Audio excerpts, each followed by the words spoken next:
ৰাইজসকল এয়া চাওক, বেঙেনাই অকল বেঙেনাই দেখা পাইছে। এয়া কাটি থোৱা হৈছে আৰু এইফালে কাটিবলৈ বাকী আছে, আৰু আছে অলপ বন্ধাকবি, আৰু এইফালে কাটিয়ে আছে। মোৰ মাইকী মানুহজনীক লগাই দিছোঁ, অলপ সহায় কৰি দিছে বাৰু। এয়া দেখা পাইছে। আৰু এইটো টিঙত চাওক, এয়া এক টিং আলু।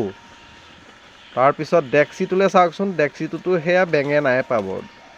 এইয়া এক ডেক্সি বেঙেনা, মানে বৰ্তমান ডেক্সিটো ফুল হোৱা নাই বাৰু, গোটেইখিনি দি দিলে ডেক্সি ফুল। মই বজাৰ গৈছিলোঁ যোৱাকালি, গাহৰিৰ বাবে ভাবিলোঁ কম দামতে পাইছোঁ যেতিয়া, সৰহকৈ বেঙেনা, বন্ধাকবি, আলু যি পাইছোঁ লৈ আহিছোঁ।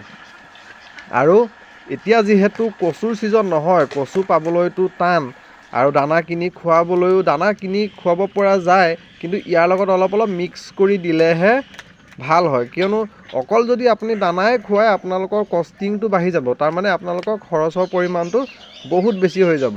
সেইকাৰণে মই এই ছিজনটোত এনেকৈ মই দানা তৈয়াৰ কৰোঁ।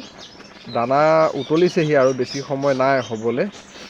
আমাৰ এইফালে যে এডাল কচু এতিয়ালৈকে পাবলৈ নাই, যেতিয়ালৈকে বাৰিষা নাহে। চাওক দেই ৰাইজসকল, ভাবিছে বহুত দামত কিনি আনিছোঁ। মই কৈ আছোঁ, পাইকাৰী ৰেটত মই বেঙেনা কিনি আনিছোঁ 4 টকা কেজি। মই বেঙেনা আনিলোঁ 80 কেজি, আকৌ আলু কিনিলোঁ 50 কেজি, আলু কিনিছোঁ আকৌ 5 টকা কেজি, সৰু সৰু যিটো আলু, সেই আলুটো। তাৰপিছত বন্ধাকবি 1 বস্তা কিনি লৈ আহিছোঁ 200 টকা দি। আৰু এই গোটেইখিনি মিলাই, মানে ইয়াত সম্পূৰ্ণ মই এতিয়ালৈকে দিয়া নাই, তাৰে এভাগহে মই দিছোঁ, আৰু 3 ভাগ বাকী আছে। তাৰমানে এসপ্তাহৰ কাৰণে মোৰ চিন্তা নাই আৰু। এয়া দানা চাওক কিমান সুন্দৰ হৈছে, থপথপীয়া হৈছে দানা। মানে কচুৰ নিচিনা, যিটো বেঙেনাটোৱে কচুৰ নিচিনা কাম কৰি দিয়ে, আৰু গাহৰিয়ে খায়ো খুব ভাল পায়। কিন্তু এটা কথা দেই ৰাইজসকল, কেঁচাই কিন্তু কোনো কাৰণতে নিদিব দেই, কেঁচাই দিলে সিহঁতৰ গেছ হ'ব। আৰু কেইটামান বস্তু মই ইয়াত এড কৰিছিলোঁ, আপোনালোকক মই দেখাব নোৱাৰিলোঁ, কাৰণ মই অকলশৰীয়া। মই কেমেৰাটোৱে ধৰিম নে দানাই সিজাম, এইফালে দানা জুইও দিব লাগে, আৰু এইফালে গাহৰি ৰুমকেইটা আছে চাফা কৰিব লাগে।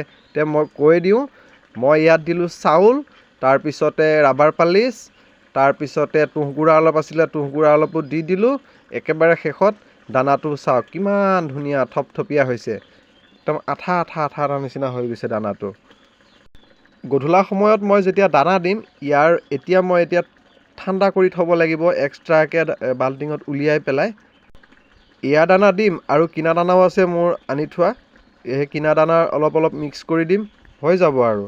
এই ছিজনটোত এনেকৈ খুৱাওক, খৰচৰ পৰিমাণটো বহুত কমি যাব ৰাইজসকল। আৰু আমাৰ ইয়াত যিহেতু এতিয়া গাহৰিৰ মাংসৰ দামো বাঢ়িছে, সেইবাবে আপোনালোকক কৈছোঁ, আপোনালোকে গাহৰি পালক, খুব ভালদৰে পালক, লাভান্বিত হ'ব নিশ্চয়। ৰাইজসকল, ভিডিঅ' চাই কেনেকুৱা পালে জনাবলৈ নাপাহৰিব, আৰু ভাল পালে লাইক, কমেণ্ট, শ্বেয়াৰ সকলো কৰি দিব।